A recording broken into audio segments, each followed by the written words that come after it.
మహాదేవుడును మన రక్షకుడైన యేసుక్రీస్తు వారి పవిత్రమైన నామంలో ఈ ఆరాధనలో పాలు పొందులు పొందిన మీ అందరికీ వందనాలు తెలియజేస్తున్నాను. అందరికీ వందనాలండి. అందరికీ వందనాలు. కొద్ది నిమిషాలు మనం బైబిల్ గ్రంథంలో నుంచి ఒక ప్రాముఖ్యమైన సంగతిని మనం నేర్చుకుందాం. యెహోవా దూతగా యేసుక్రీస్తు అనే అంశాన్ని మనం నేర్చుకుందాం. దైవత్రిత్వం అంశం కూడా దైవత్రిత్వమే. ఈ దైవత్రిత్వం అనేటువంటి సంగతులు మనం చాలా సంగతులు నేర్చుకుంటూ వస్తున్నాం. అందులో భాగంగా యెహోవా దూతగా యేసుక్రీస్తు అనే అంశాన్ని మనం నేర్చుకోబోతున్నాం. ఈ అంశం కొంతమందికి అభ్యంతరకరంగా ఉండొచ్చు. అయితే మొత్తం మీద దీనికి సంబంధించినటువంటి విషయాలు లేఖనాలలో మనం గమనించాలి. యేసుక్రీస్తు ప్రభుల వారి యొక్క గొప్పతనం మనకు అర్థమవుద్ది. అంటే ఆయన కన్యమరియ గర్భాన పుట్టినప్పుడు మాత్రమే ఉన్నాడని, అంతకు పూర్వం ఆయన లేడు అనుకునే వారికి ఈ విషయాలు కాస్త అర్థవంతంగా ఉంటాయి కనుక వారికి కూడా అర్థమవుతుంది. సరే, మొత్తం మీద మనం నేర్చుకోబోయేటువంటి అంశం యెహోవా దూతగా యేసుక్రీస్తు ప్రభుల వారు అని మనం చెబుతున్నాం. అంటే ఈయన మనిషిగా ఈ భూమి మీద పుట్టక పూర్వం, యేసుక్రీస్తు ప్రభుల వారు కన్యమరియ గర్భాన పుట్టక మునిపే ఆయన ఉన్నాడు. బైబిల్లో అనేక లేఖనాలు మనకు కనబడతాయి. ఆయన యెహోవా దూతగా మనకు కనబడతాడు. యెహోవా దూతలు చాలామంది ఉన్నారు. అయితే ఈయన సృష్టించబడని దూతగా మనకు కనబడతాడు. ఈ సంగతులు బైబిల్లో మనం జాగ్రత్తగా గమనించాలి. కొన్ని సంగతులు చూద్దాం. నిర్గమకాండము 3వ అధ్యాయం 1వ వచనం నుండి 4వ వచనం వరకు చదవండి. హోరేబు పర్వతం మీద యెహోవా దూతగా ఆయన కనబడ్డాడు. అయితే హోరేబు పర్వతం మీద యెహోవా దూత అని రాసుకోండి. ఈ పాయింట్ మీరు నోట్సులు తెచ్చుకుంటున్నారు కనుక హోరేబు పర్వతం మీద యెహోవా దూత అని రాసుకొని నిర్గమకాండం 3వ అధ్యాయం 1వ వచనం నుండి 4వ వచనం వరకు చదవాలి తీసిన వాళ్ళు. మోషే మిద్యాను యాజకుడైన యిత్రో అను తన మామ మందను మేపుచూ ఆ మందను అరణ్యము అవతలకు తోలుకొని దేవుని పర్వతమైన హోరేబుకు వచ్చెను. ఒక పొద నడిమిని అగ్ని జ్వాలలలో యెహోవా దూత అతనికి ప్రత్యక్షమాయెను. అతడు చూచినప్పుడు అగ్ని వలన పొద మండుచుండెను, గాని పొద కాలిపోలేదు. అప్పుడు మోషే ఆ పొద ఎలా కాలిపోలేదో నేను ఆ తట్టు వెళ్ళి ఈ గొప్ప వింత చూచెదననుకొని దానిని చూచుటకు అతడు ఆ తట్టు వచ్చుట యెహోవా చూచెను. దేవుడు ఆ పొద నడుము నుండి మోషే మోషే అని అతనిని పిలిచెను. అందుకతడు చిత్తము ప్రభువా అనెను. చాలు. ఇక్కడ వ్రాయబడిన మాటలు మనం ఒకసారి జాగ్రత్తగా గమనిద్దాం. మోషే అనేటువంటి అతను తన మామ మందను మేపుతున్నాడు. వారి మామగారి పేరు ఏమని రాశాడు అక్కడ? యిత్రో అనేటువంటి అతను. మిద్యాను యాజకుడైన యిత్రో అను తన మామ మందను మేపుతున్నాడు అన్నాడు. వారి మామగారికి మరొక పేరు కూడా ఉంది. ఇప్పుడు పేరేమిటి? యిత్రో. మరొక పేరు ఏమిటంటే రఘుయేలు అని ఒక పేరు కూడా ఆయనకు ఉంది. ఆయన మందను మేపుకుంటూ అరణ్యం దాటించి అవతలకు వెళ్ళిపోయాడట. దేవుని పర్వతమైన హోరేబుకు వచ్చాడు. ఆ పర్వతం మీదకి గొర్రెలను దోలికెళ్ళి ఏం చేస్తున్నాడు? ఆయన గొర్రెలను మేపుతున్నాడు. మేపుతుంటే అక్కడ గొప్ప వింత కనబడింది మోషేకి. దానిని వింత అని బైబిల్ చెప్పింది. ఏమిటట అది? అది వింత. ఏమిటి ఆ వింత? పొద మండుతోంది, కాలిపోలేదు. మండితే కాలంలో ఏదైనా ఉంటుందా? ఉండదు. కానీ మండుతుంది కానీ అది కాలిపోలేదు. ఈ వింతేంటో చూద్దాం అనుకున్నాడు మోషే. అయితే ఆ పొద నడిమిని యెహోవా దూత అతనికి ప్రత్యక్షమాయెను అని రాయబడింది. ఎవరు? పొద మధ్యలో కనబడింది ఎవరు? యెహోవా దూత కనబడ్డాడు. ఏమిటా ఈ వింత చూద్దాం అని ఆ దగ్గరకు వెళుతున్నాడట మోషే. ఆ దగ్గరకు వచ్చేటప్పుడు యెహోవా అతనిని చూచి అని రాయబడింది. అతడు ఆ తట్టు రావడం యెహోవా దేవుడు చూశాడు అని రాయబడింది. చూసింది ఎవరు? యెహోవా దేవుడు. ఆ పొద నడుమిని ప్రత్యక్షమయ్యింది ఎవరు? యెహోవా దూత. అది ఈ క్లారిటీ ఉండాలి. సాధారణంగా చదువుకుంటూ వెళ్ళిపోతుంటాం. యెహోవా దూత ఏమో ప్రత్యక్షమయ్యాడు. ఆ పొద దగ్గరకు వెళుతున్నాడు మోషే, ఏమిటా చూద్దామని. వెళుతుంటే ఆ మోషే రావడాన్ని చూసింది ఎవరు? యెహోవా చూశాడు. ఆ దగ్గరకు వచ్చేసేటప్పటికి ఇక మాట్లాడటం మొదలుపెట్టాడు. ఎవరైనా దేవుడు అని రాయబడింది. అక్కడ దేవుడు అని రాయబడింది. అంతేనా? 4వ వచనంలోనే దానిని చూచుటకు అతడు ఆ తట్టు వచ్చుట యెహోవా చూచెను అనడా. చూసేట తర్వాత దేవుడు ఆ పొద నడుము నుండి మోషే మోషే అని అతనిని పిలిచెను. అందుకని చిత్తం ప్రభువా అన్నాడు. మోషే మోషే అని పిలిచింది ఎవరు? దేవుడు. ఆ దగ్గరకు రావడం చూసింది ఎవరు? యెహోవా. పొద నడిమిలో ప్రత్యక్షమైంది ఎవరు? యెహోవా దూత. ఇలా ఎందుకు రాశాడు? దేవుడు కనపడ్డాడు, మాట్లాడాడు అంటే అయిపోతుంది కదా. యెహోవా దూత అని, యెహోవా అని, దేవుడు అని ఎందుకు రాశాడు? లేఖనం ఏదో మనకు చెబుతోంది. ఇలా రాశాడు అంటే అక్కడ ఆ సందర్భాన్ని దేవుడు మనకేదో నేర్పించాలని అనుకుంటున్నాడు అని మనం అర్థం చేసుకోవాలి. అందుకే దైవత్రిత్వము అని మనం అంటున్నాం. యెహోవాగా, యెహోవా దూతగా, దేవునిగా కనపడ్డాడు, ముగ్గురుగా కనపడ్డాడు. ఎందుకు అలా కనబడవలసిన అవసరత వచ్చింది అనేది మనం ఆలోచించాలి. ఆయన మాట్లాడి ఏమంటున్నాడు? ఆయన మాట్లాడి చిత్తం ప్రభువా నేను అన్నాడు 5వ వచనంలో. అందుకు ఆయన దగ్గరకు రావద్దు, నీ పాదముల నుండి నీ చెప్పులు విడువము, నీవు నిలుచున్న స్థలము పరిశుద్ధ ప్రదేశం అనెను. మరియు ఆయన నేను నీ తండ్రి దేవుడను, అబ్రహాము దేవుడను, ఇస్సాకు దేవుడను, యాకోబు దేవుడనని చెప్పాడట. ఈయన ఎవరు మాట్లాడిన? ఆయన ఇప్పుడు దేవుడు మాట్లాడాడు. ఏ దేవుడైనా? నీ తండ్రి దేవుడను, అబ్రహాము దేవుడను, ఇస్సాకు దేవుడను, యాకోబు దేవుడను అని చెప్పుకున్నాడు ఈయన. ఓకేనా? మాట్లాడింది దేవుడు. ఆయన పేరేమన్నాడు? యెహోవా అని కూడా అక్కడ అన్నాడు. ఆయననే యెహోవా దూత అని కూడా అక్కడ మనతో చెప్పాడు.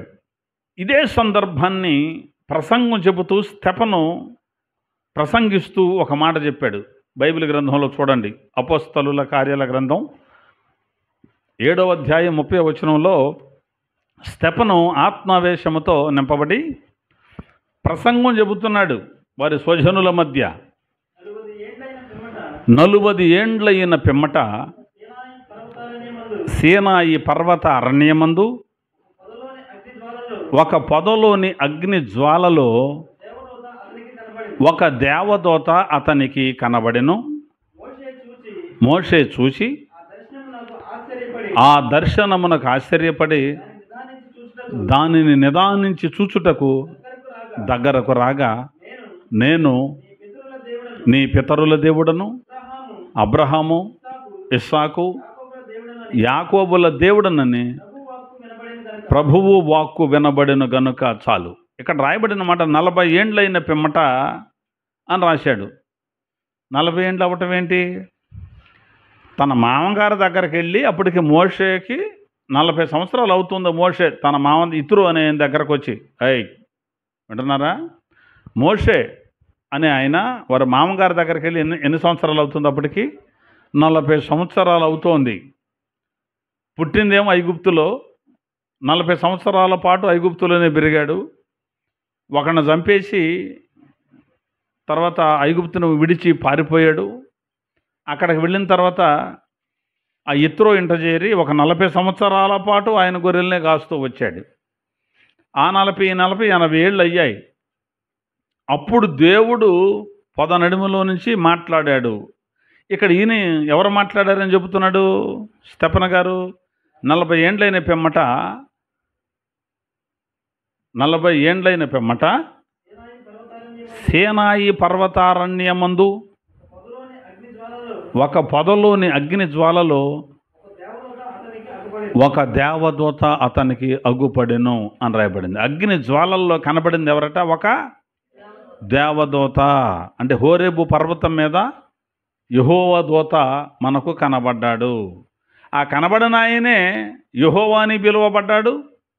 ఆ కనబడిన ఆయనే దేవుడు అని కూడా పిలువబడ్డాడు. నిర్గమకాండంలో మనం ఈ సంగతులు చూసాం. ఆ దేవదూతే యెహోవా అని పిలువబడ్డాడు అక్కడే. ఆ దేవదూతే దేవుడు అని పిలువబడ్డాడు. ఆ దేవదూత ఏమంటున్నాడు మళ్ళీ? నేను నీ పితరుల దేవుడను, నీ తండ్రి దేవుడను, అబ్రహాము దేవుడను, ఇస్సాకు దేవుడను, యాకోబు దేవుడను అని చెప్పుకున్నాడు దేవదూత. అదేంటండి యెహోవా అన్నారు కదా, దేవుడు అన్నారు కదా, దేవదూత చెప్పాడంటారేమిటి మీరు అని మీరు అడగొచ్చు. ఇంకా ఇదే సంగతులు ఇంకా క్లారిటీగా మీకు ఇస్తాను. యెహోవా దూత అనేటువంటి అంశం బైబిల్ గ్రంథంలో చాలా రెఫరెన్సులు ఉన్నాయి. అంటే యెహోవా దూత అని కనబడిన ప్రతి చోట యేసుప్రభువేనా అంటే కాదు. ఈయన ఒక ప్రత్యేకమైనటువంటి వాడుగా మనకు కనబడతాడు.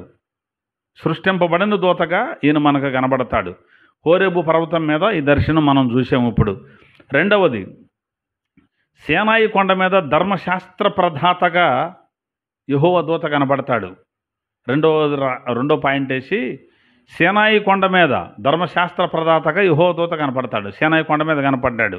అపోస్తలుల కార్యాల గ్రంథం 7వ అధ్యాయం, అదే స్తెఫన ప్రసంగం 38వ వచనాన్ని చూద్దాం.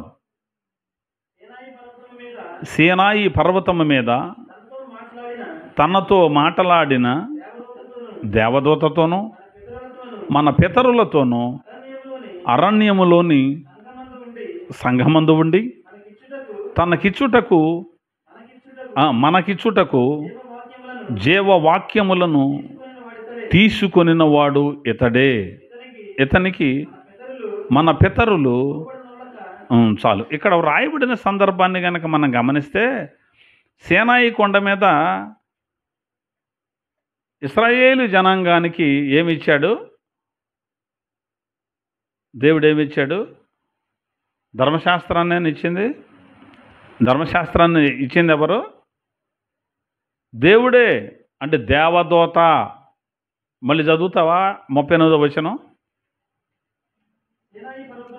సీనాయి పర్వతము మీద తనతో మాట్లాడిన దేవదూతతోనూ మన పితరులతోనూ అరణ్యములోని సంఘమందు ఉండి మనకిచ్చుటకు జీవవాక్యములను తీసుకొనిన వాడు ఇతడే. వాక్యములను తీసుకున్నవాడు ఈ మోషేనే. ఈ జీవవాక్యాలు, ఈ ధర్మశాస్త్రాన్ని ఇచ్చింది ఎవరు? దేవదూతే ఇచ్చింది అని ఇక్కడ స్తెఫను ప్రసంగం చెబుతూ అన్నాడు. జీవవాక్యములను మోషే ఇచ్చాడు. అంటే దేవదూత ఇచ్చిన జీవవాక్యాలను ఈ ప్రజలు అనుభవిస్తున్నారు. అదే 7వ అధ్యాయం 53వ వచనం చూద్దాం ఒకసారి. అదే 7వ అధ్యాయం 53వ వచనం. దేవదూతల ద్వారా నియమింపబడిన ధర్మశాస్త్రము మీరు పొందితిరి. చాలు. ఎవరి ద్వారా? దేవదూతల ద్వారా నియమింపబడిన ధర్మశాస్త్రమును మీరు పొందుతిరి. దేవదూతల ఇచ్చింది ధర్మశాస్త్రాన్ని? దేవుడా? దేవదూత కాదా? ఇప్పుడు ధర్మశాస్త్రాన్ని ఇచ్చింది ఎవరు మనకి? దేవుడా? దేవదూత? ఇక్కడ ఏం చదివాం? దేవదూతను చదువుతున్నాం. దేవదూతల ద్వారా అని చదివాం. హెబ్రీ పత్రిక 2వ అధ్యాయం 2వ వచనం కూడా చూద్దాం. హెబ్రీ పత్రిక 2వ అధ్యాయం 2వ వచనాన్ని ఒకసారి గమనిద్దాం. ఎందుకనగా దేవదూతల ద్వారా పలుకబడిన వాక్యము స్థిరపరచబడినందున చాలు. వాక్యం ఎవరి ద్వారా పలుకబడింది? దేవదూతల ద్వారా పలుకబడిన వాక్యం స్థిరపరచబడింది. ఈ ధర్మశాస్త్ర ప్రదాత దేవదూత, అనుమానం లేదు. ఇది బైబిల్ గ్రంథం చెబుతున్నటువంటి సంగతులు. హోరేబు పర్వతం అన్న సేనాయి కొండన్న ఒకటే కదా.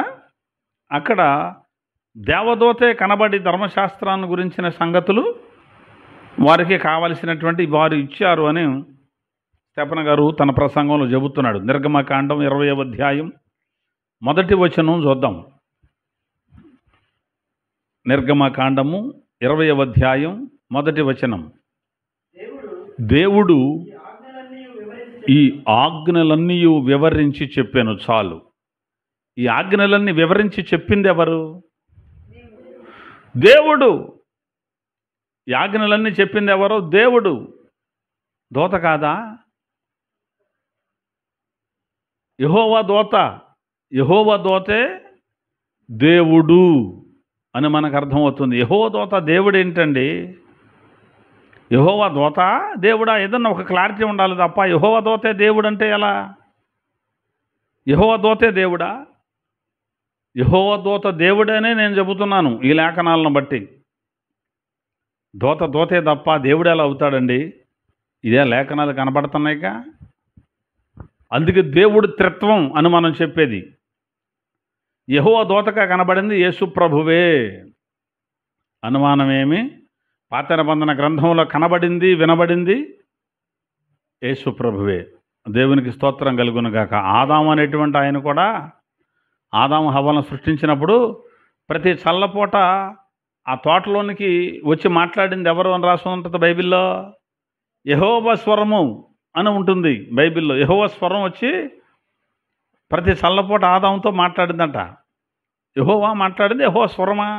యెహోవా స్వరమనే ఉంటుంది.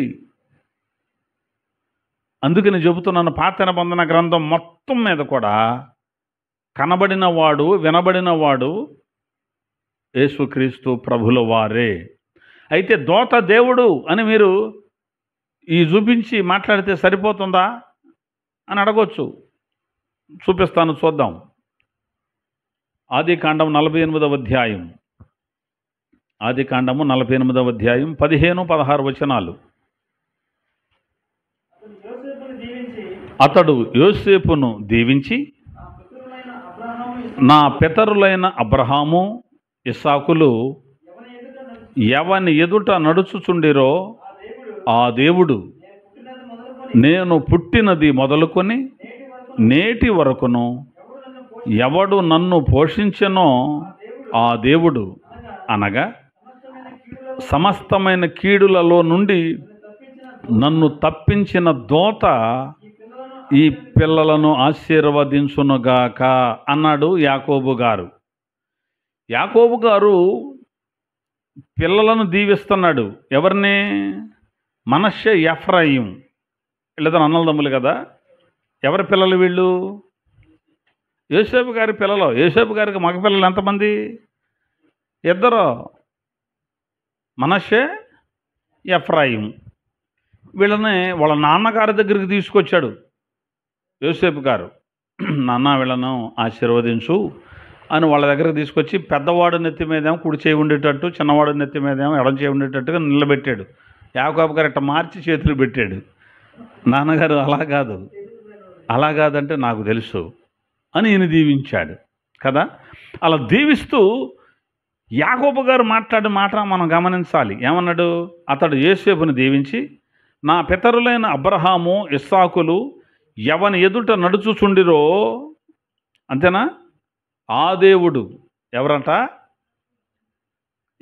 ఇస్సాకు, అబ్రహాము ఇస్సాకులు ఎవని ఎదుట నడుచుచుండిరో ఆ దేవుడు, నేను పుట్టినది మొదలుకొని నేటి వరకును ఎవడు నన్ను పోషించెనో ఆ దేవుడు, అనగా అడ్రస్ ఇస్తున్నాడు దేవుడు ఎవరో, అనగా సమస్తమైన కీడులలో నుండి నన్ను తప్పించిన దూత.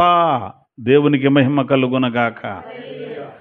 అబ్రహాముతో ఇస్సాకుతో ఈ యాకోబును కూడా పుట్టింది మొదలుకొని ఇప్పటి వరకు కీడుల్లో నుంచి తప్పించి పోషించింది ఎవరట?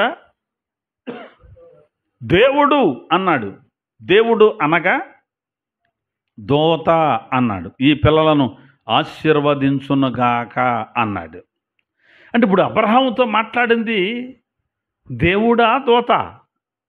దేవుడైన దోత.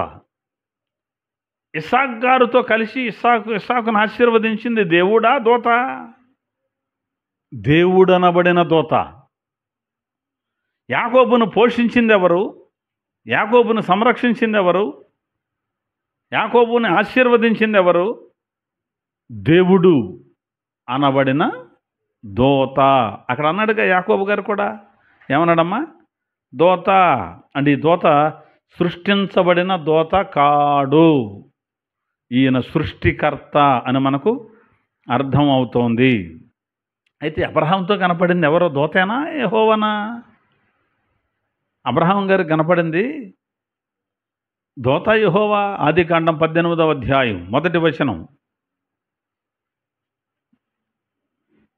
మరియు మమ్రే దగ్గరనున్న సింధూర వనములో అబ్రహాము ఎండవేళ గుడారపు ద్వారమందు కూర్చొని ఉన్నప్పుడు యెహోవా అతనికి కనబడెను.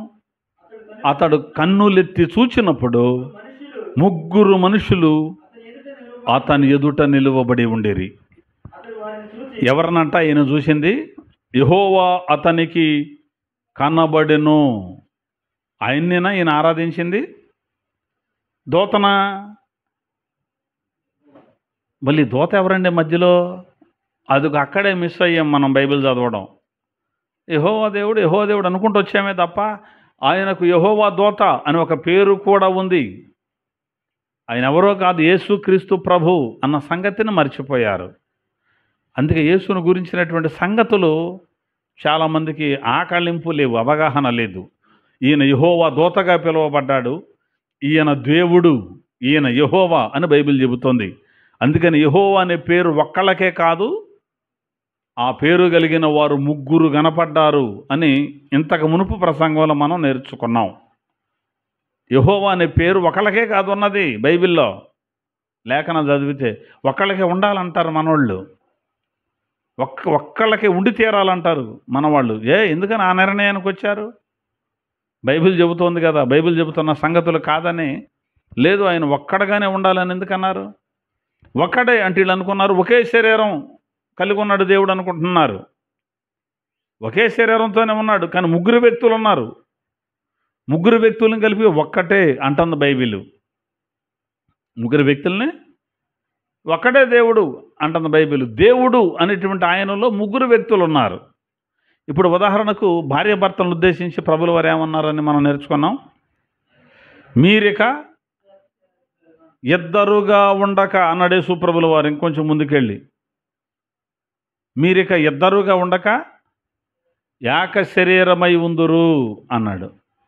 పురుషుడు తన తల్లిని తన తండ్రిని విడిచి తన భార్యను హత్తుకొనును, వారి ఇక ఇద్దరుగా ఉండక ఏక శరీరమై ఉందురు అన్నాడు. ఏక శరీరం అంటే ఒకే శరీరం, అంతే కదా. ఇప్పుడు భార్యాభర్తలు ఏక శరీరమేనా? ఒక తలకాయ ఉందా ఇద్దరికే? ఎవరి తలకాయ వాళ్ళకే ఉంది, ఎవరి కాళ్ళు ఎవరి చేతులు వాళ్ళకే ఉన్నాయి, ఎవరి పొట్ట వాళ్ళకే ఉంది. ఏక శరీరం అన్నాం కదా అని బజారుకి వెళ్ళి బజ్జీలు తిని వచ్చి నేను తింటే నువ్వు తిన్నట్టే అన్నాడు అనుకో, ఎట్లుంటుంది? బాగుంటుందా? ఆమె మాడిపోద్ది, అంతేనా? ఇతను ఫుల్గా తినొచ్చి ఆమె వండుకొని తిని నేను తింటే మీరు తిన్నట్టే అందనుకో, సరిపోద్దా? అంటే ఏక శరీరం అన్నంత మాత్రాన ఒకే శరీరం అక్కడ ఉండాలనే రూల్ లేదు. భర్త శరీరం కనబడుద్ది, భార్య శరీరం కూడా కనబడుద్ది, ఇద్దరు కలిపి ఒకటే అని అన్నాం, అంతే కదా. అట్లాగే దేవుడు అనేటువంటి ఆయనలో 3 కనబడుతున్నారు. దేవుని బహుళత్వం కనబడుతోంది. ఇక్కడ యెహోవా కనపడ్డాడు ఎవరికి? అబ్రహాం గారికి. అయితే అతడు కన్నులెత్తి చూసినప్పుడు ఎంతమంది? 3 మనుషులు ఆయన ఎదుట నిలువబడి ఉన్నారు. 3 మనుషులు కనబడితే యెహోవా కనపడ్డాడు అని ఏకవచనం పలికేడేమిటి? యెహోవా అనేది ఏకవచనం పేరు కదా, ఒక్క పేరే పలికేడేంటి? ముగ్గురి పేరు అదే కాబట్టి దాంట్లో అనుమానం ఏమి లేదు. నిర్గమకాండం 6వ అధ్యాయం 3వ వచనం చూడండి ఒకసారి. నిర్గమ 6:3.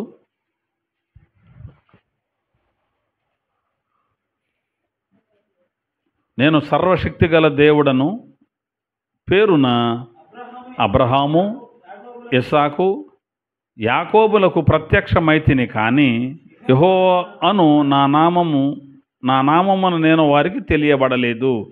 ఈనట సర్వశక్తి గల దేవుడను పేరున అబ్రహాము, ఇస్సాకు, యాకోబులకు ప్రత్యక్షమైతిని. అబ్రహాముకు ప్రత్యక్షమైంది ఎవరు? ఈయన యెహోవా దేవుడే. ఇస్సాకు ప్రత్యక్షమైంది ఎవరు? యెహోవా దేవుడే. మరి యాకోబుకి, అబ్రహాముకి, ఇస్సాకి, యాకోబుకి ప్రత్యక్షమైంది ఎవరు? యెహోవా అనే దేవుడే ప్రత్యక్షమయ్యాడు. మరి దోత దోత దోత అని అన్నారేమిటి? న్యాయాధిపతుల్లో 2వ అధ్యాయంలో 1వ వచనాన్ని ఒకసారి చూద్దాం. న్యాయాధిపతులు 2వ అధ్యాయం 1వ వచనంలో ఒక మాట ఉంటుంది, చూద్దాం.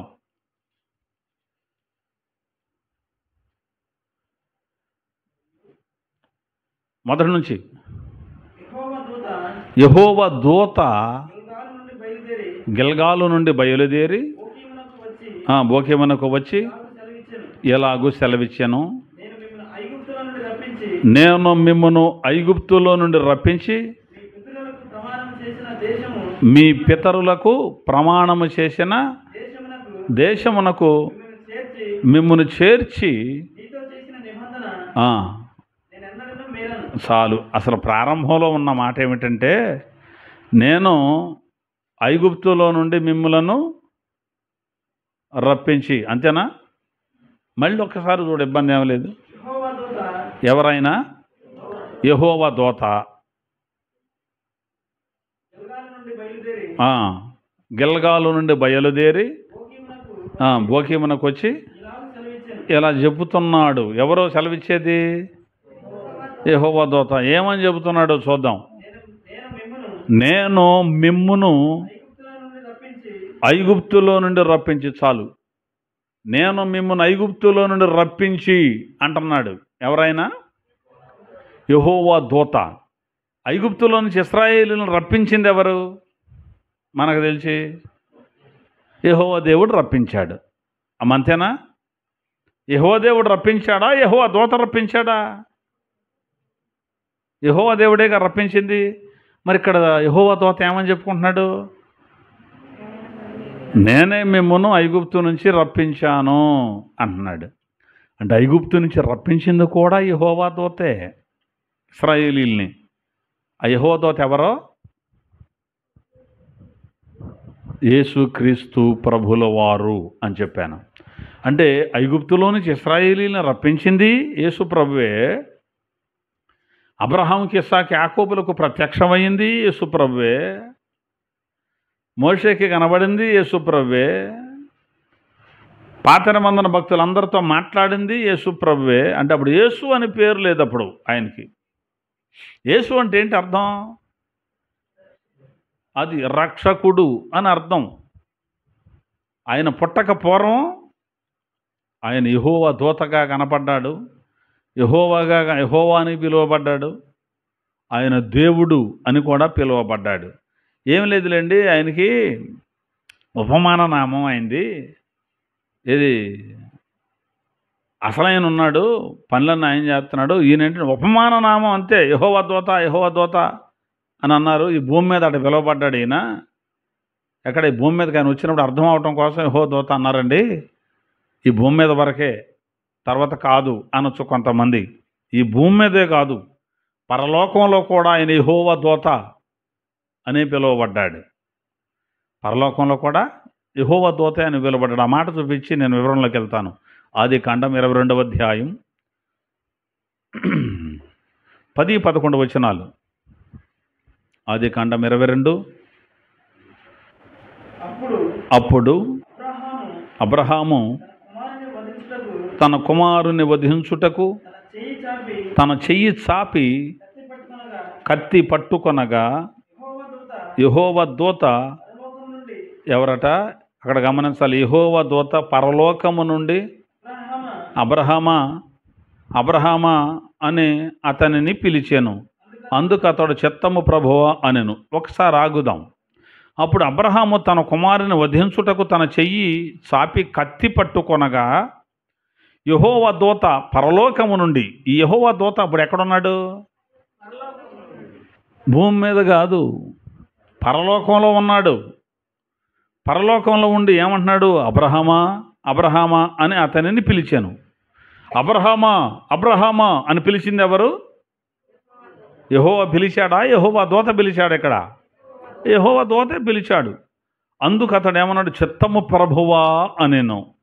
తర్వాత అప్పుడు ఆయన, ఆ చిన్నవాని మీద చెయ్యి వేయకము, అతనినేమీ చేయకము, నీకు ఒక్కడయున్న నీ కుమారుని నాకు అంటున్నాడు. చూసారు, రౌండ్ అప్ చేసుకోవచ్చు. నాకియ్య వినదీయలేదు గనుక నీవు దేవునికి భయపడవాడవని ఇందువలన నాకు కనబడుచున్నదనినో. ఇక్కడ అబ్రహాము బలిచ్చేది ఎవరికి? యెహోవాకా యెహోవా దూతకా? యెహోవాకే కదా బలి ఇమ్మన్నది. బలి ఇమ్మని చెప్పింది ఎవరో? 22 అధ్యాయం 1వ వచనంలో అంటాడు చూడు, ఆ సంగతులు జరిగిన తర్వాత దేవుడు అబ్రహామును పరిశోధించెను. అబ్రహామా అని పిలువగా అతడు చిత్తం ప్రభు అనెను. అప్పుడైనా నీకు ఒక్కడైనా నీ కుమారుని అనగా నీవు ప్రేమించు ఇస్సాకును తీసుకొని మోరియా దేశమునకు వెళ్ళి అక్కడ నేను నీతో చెప్పబోవు పర్వతములలో ఒకదాని మీద దహన బలిగా అతను అర్పించమని చెప్పాను. అప్పుడు ఆయన బయలుదేరి వెళ్ళాడు అర్పిద్దామని. ఎవరిక్కడ? దేవుడు అబ్రహామును శోధించాడట. మరి ఇక్కడ దేవదూత ఏమంటున్నాడు?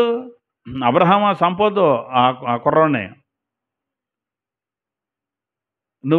నీకు ఒక్కడే ఉన్నా నీ కుమారుణ్ణి నాకేయడానికి నువ్వు వెనుదీయలేదు కాబట్టి నువ్వు దేవునికి భయపడేవాడు అని నాకు అర్థమైపోయింది అన్నాడు.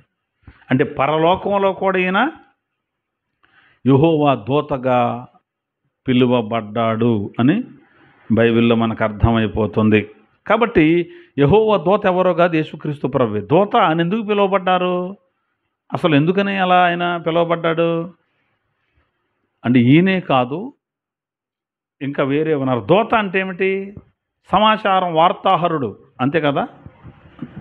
యేసుక్రీస్తు ప్రభుల వారు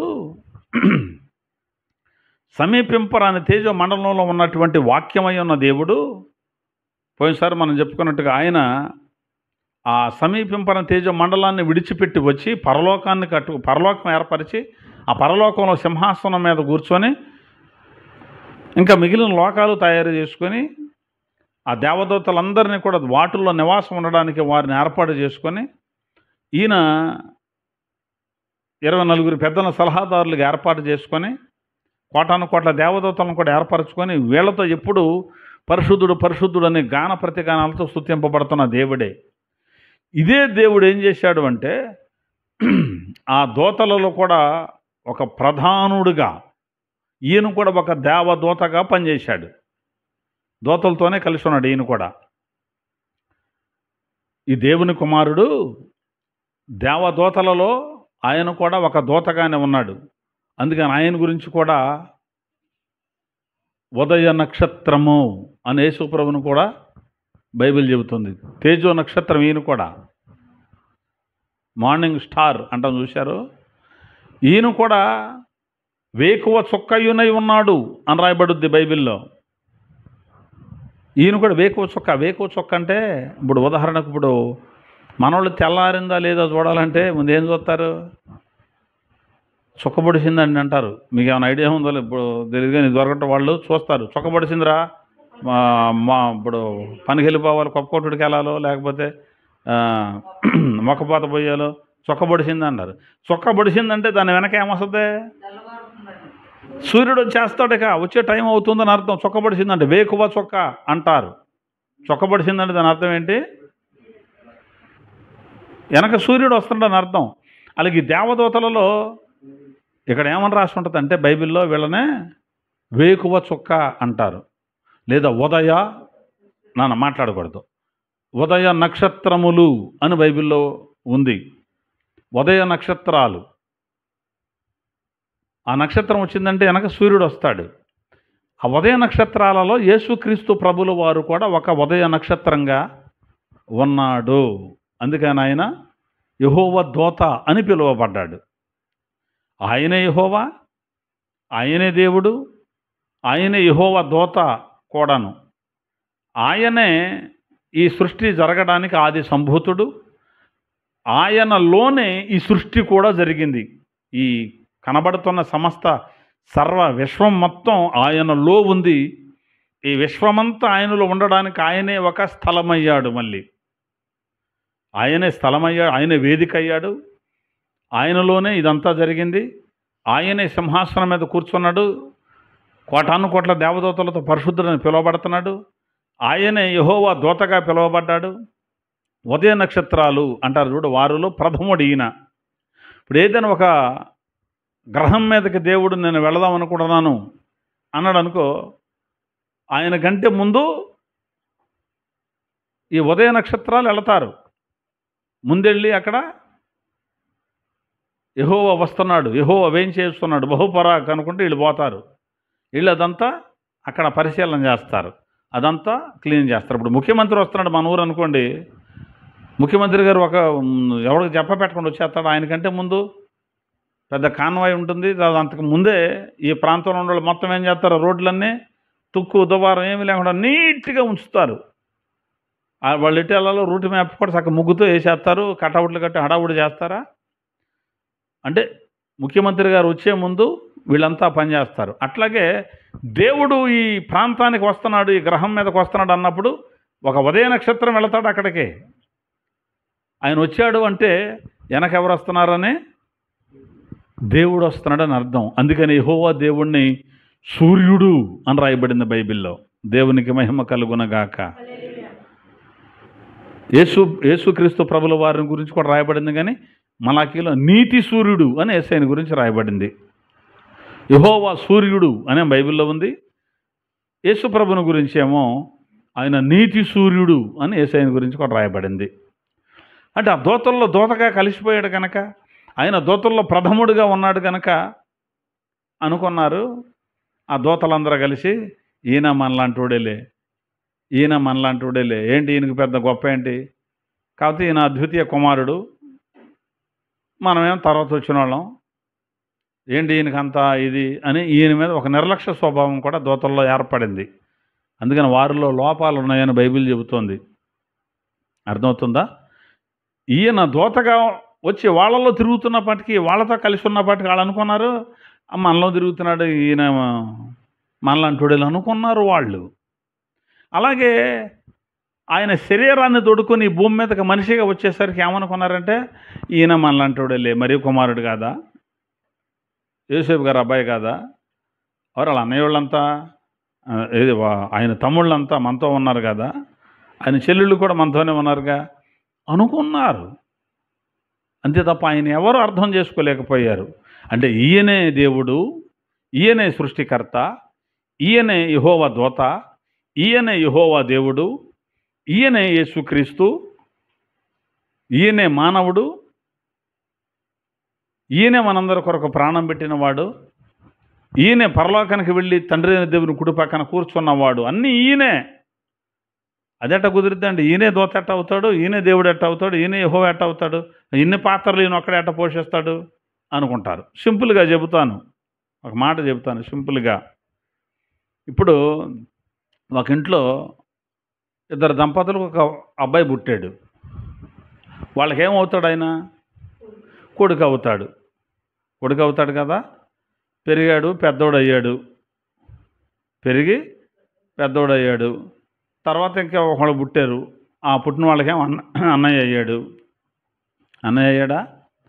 తర్వాత ఈయన కూడా పెళ్లి చేసుకున్నాడు. ఆవిడకి ఏమయ్యాడు? భర్త అయ్యాడు. ఆ తర్వాత ఆయనకి పిల్లలు పుట్టారు. వాళ్ళకేమయ్యాడు? నాన్న అయ్యాడు. ఆ తర్వాత ఆ పిల్లలకి పెళ్ళిళ్ళు చేశాడు. వాళ్ళకి పిల్లలు పుట్టారు. వాళ్ళకేమయ్యాడు? తాత అయ్యాడు. ఆ తర్వాత ముసలితనం వచ్చి చచ్చిపోయాడు. ఏమయ్యాడు? శవం అయ్యాడు. ఈయనే కుమారుడయ్యాడు, ఈయనే అన్నయ్య అయ్యాడు, ఈయనే భర్త అయ్యాడు, ఈయనే తండ్రి అయ్యాడు, ఈయనే తాత అయ్యాడు, ఈయనే ఇన్ని అవుతాడా ఒక మనిషే? అయితే పిల్లవాడు అవ్వాలి, లేకపోతే నాన్న అవ్వాలంటే ఎట కుదురుద్ది? ఈ పిల్లవాడే నాన్న, అంతేనా? భార్యకేమో భర్త అయ్యాడు, అన్నయ్యకేమో తమ్ముడు అయ్యాడు, తమ్ముడికేమో అన్నయ్య అయ్యాడు, అంతే. ఈయన అన్నీ అయ్యాడు సింపుల్గా. యేసుక్రీస్తు ప్రభుల వారు ఏమన్నాడంటే, నేను గొర్రెలకు ఏం కాపరది? మంచి కాపరిని అన్నాడు. యేసయ్య గొర్రెలకు కాపరేగా, గొర్రెల కాపరేనా? వధింపబడిన గొర్రె పిల్ల అని యేసు ప్రభుని బైబిల్ చెబుతుంది. ఇప్పుడు ఈయన గొర్రె పిల్ల, గొర్రెల కాపరా? గొర్రె పిల్లే, గొర్రెల కాపర కాదు అంటామా? లేదు, గొర్రెపిల్ల కాదు, ఈయన కాపరే అంటామా? రెండూ అంటాం. ఎందుకనే? ఆయా సందర్భాలను బట్టి, ఆయా పరిస్థితులను బట్టి అలా అనాలి. ఇప్పుడు ఈయనే భర్త, ఈయనే పిల్లాడు, ఈయనే అన్నయ్య, ఈయనే తమ్ముడు, అట్లాగనమాట. కాబట్టి ఆ యెహోవా అనేటువంటి దేవుడే యెహోవా దూతగా బైబిల్ గ్రంథంలో పాత నిబంధనలో మనకు అనేక సార్లు ఆయన ప్రత్యక్షమవుతూ వచ్చాడు. హాగరుతో యెహోవా దూత కనబడి మాట్లాడతాడు. ఆదికాండం 16:7 రాయొద్దు. అబ్రహాముతో ఆదికాండం 22:11 యెహోవా దూతగా ఆయన ప్రత్యక్షమయ్యాడు. తర్వాత మోషేతో నిర్గమకాండం 3:2 ప్రత్యక్షమయ్యాడు. హగ్గయితో హగ్గయి గ్రంథం 1:13 ప్రత్యక్షమయ్యాడు. జకర్యాతో యెహోవా దూతగా జకర్యా గ్రంథంలో 1:11 ప్రత్యక్షమయ్యాడు. అషూరు సైన్యాన్ని చంపాడే రాజుల 2వ గ్రంథంలో 19వ అధ్యాయం 35వ వచనంలో కూడా యెహోవా దూతగా ఆయన ప్రత్యక్షమయ్యాడు. సంసోను యొక్క తల్లితో కూడా న్యాయాధిపతుల్లో 13:3 యెహోవా దూతగా కనపడతాడు. అరోన కళ్ళం దగ్గర సమూయేలు 2వ గ్రంథంలో 24వ అధ్యాయం 16వ వచనంలో కనపడతాడు. ఏలియాతో రాజుల 1వ గ్రంథంలో 19:7 కనపడతాడు. దావీదు గారితో దినవృత్తాంతాల 1వ గ్రంథంలో 21:16 కనపడతాడు. గిద్యోనుతో న్యాయాధిపతులు 6:22 కనపడతాడు. ఇలా మనం చూసుకుంటూ పోతే యెహోవా దూత చాలాసార్లు కనపడతాడు. అంటే యెహోవా దూత అని ఉన్నప్పుడల్లా ఆయనేనా అని కాదు. మరి కొర్నేలుతో కనపడిన దూత ఎవరు అని అడగొచ్చు. ఆయన యేసుప్రభు అనడానికి వీలు లేదండి. ఆయన కనబడినప్పుడు ఆయన విధానం వేరుగానే ఉంటుంది. ఆయనే బాధ్యత తీసుకొని మాట్లాడుతున్నట్టు కనపడతాడు అనమాట. అబ్రహాంతో మాట్లాడినప్పుడు మాట్లాడాడు చూడు, అట్లా ఏమని, నీ కుమారుడు నాకీయడానికి నువ్వు వెనకాడలేదు అన్నాడు. పరలోకంలోంచి మాట్లాడాడు, భూమి మీద నుండి కూడా కాదు, అక్కడ నుంచి మాట్లాడాడు యెహోవా దూత. ఆయనే యేసు ప్రభు అని చెప్పాం. యాకోబు గారు కూడా చెప్తున్నాడు, ఏది ఏమని, అబ్రహాము ఇస్సాకులు ఎవరైతే నిన్ను ఆరాధించారో, ఎవరికైతే నువ్వు దేవుడిగా ఉన్నావో ఆ దేవుడి అనగా ఆ దూతే, సమస్త కీడులోంచి తప్పించిన ఆ దూత ఈ పిల్లలను ఆశీర్వదించును గాక అని మాట్లాడా. కాబట్టి యాకోబు గారైనా, అబ్రహాం గారైనా, ఇస్సాక్ గారైనా, ఆదామైనా, పాత నిబంధన భక్తులు ఎవరైనా యెహోవా దూత అని పిలువబడిన యెహోవా దేవుణ్ణి ఆరాధించారు. యెహోవా దూతగా పిలువబడిన యెహోవా దేవుణ్ణి ఆరాధించారు. ఆయన పేరు యెహోవా. అయితే ఆయనను తండ్రి అని కూడా బైబిల్ చెప్పింది. ఏది, యెహోవా యేసు ప్రభువునే, యెహోవాగా పిలువబడిన యేసు ప్రభువునే తండ్రి అని కూడా బైబిల్ చెప్పింది.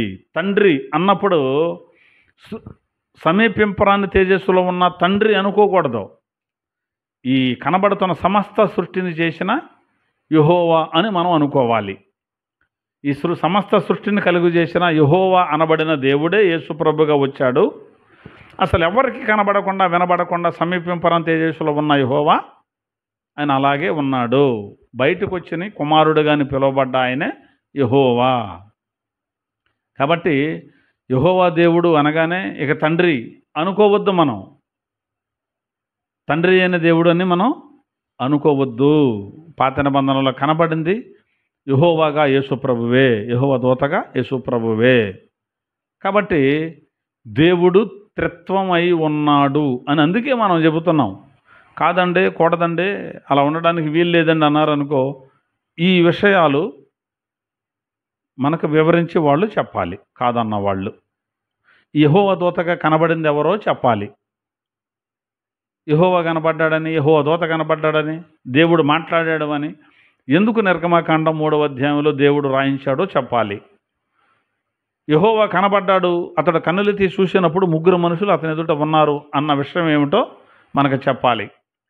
యాకోబు గారు చెప్పాడే ఆ దూత అని చెప్పాలి. ధర్మశాస్త్రాన్ని ఇచ్చింది దేవదూతల ద్వారా అని బైబిల్ ఎందుకు అందో ఆ విషయాలు మనకు చెప్పాలి. కాబట్టి యేసుక్రీస్తు ప్రభుల వారే పాత నిబంధన గ్రంథంలో అలా దేవుడుగా, యెహోవాగా, యెహోవా దూతగా కనపడ్డాడు అంటే నేనే కాదు ఇంకా ఉన్నారు అని చెప్పడానికి అలా దేవుడు కనపడ్డాడు. ఎక్కడ కనపడినా అర్థమైందా? నేనే కాదు ఇంకా ఉన్నారు అని చెప్పడానికే దేవుడు అలా కనబడుతూ వచ్చాడు. ఆ దేవుడే వాక్యమై ఉన్న దేవుడు, వాక్యమై శరీరాన్ని తొడుక్కొని వచ్చిన దేవుడు. ఆయనను ప్రభువు అన్నారు, యేసుని ప్రభువు అన్నారు. ప్రభువు అంటే క్రియోస్ అని గ్రీకు మాట ఉంటుంది, దాని అర్థం దేవుడు అని అర్థం. అర్థమవుతుందా? కాబట్టి యేసుక్రీస్తు ప్రభుల వారే ప్రారంభం, యేసుక్రీస్తు ప్రభుల వారే ముగింపు, యేసుక్రీస్తు ప్రభుల వారే ఆది, యేసుక్రీస్తు ప్రభుల వారే అంతం, యేసుక్రీస్తు ప్రభుల వారే అల్ఫా, యేసుక్రీస్తు ప్రభుల వారే ఒమేగా. ఆదియు నేనే, అంతము నేనే అన్నాడు. అందుకే యేసుక్రీస్తు ప్రభుల వారు. మరొక మాటలో చెప్పాలంటే అసలు ప్రారంభం ఉంది కాబట్టి ఈయనే, ముగింపు ఉంది కాబట్టి ఈయనే. ఈ రెండు లేనప్పుడు కూడా ఆది అంతము లేనివాడు ఈయన. అందుకే ఈయన గురించి హెబ్రీ పత్రికలో భక్త పౌలు చెబుతాడు, ఇతడు ఆది లేనివాడు, అంతము లేనివాడు, ప్రారంభం లేనివాడు, ముగింపు లేనివాడు, తండ్రి లేనివాడు, తల్లి లేనివాడు, వంశావళి లేనివాడు, దేవుని కుమారుని పోలి ఉన్నాడు అన్నాడు మెల్కీసెదెకును గురించి మాట్లాడుతూ. అర్థమవుతుందా?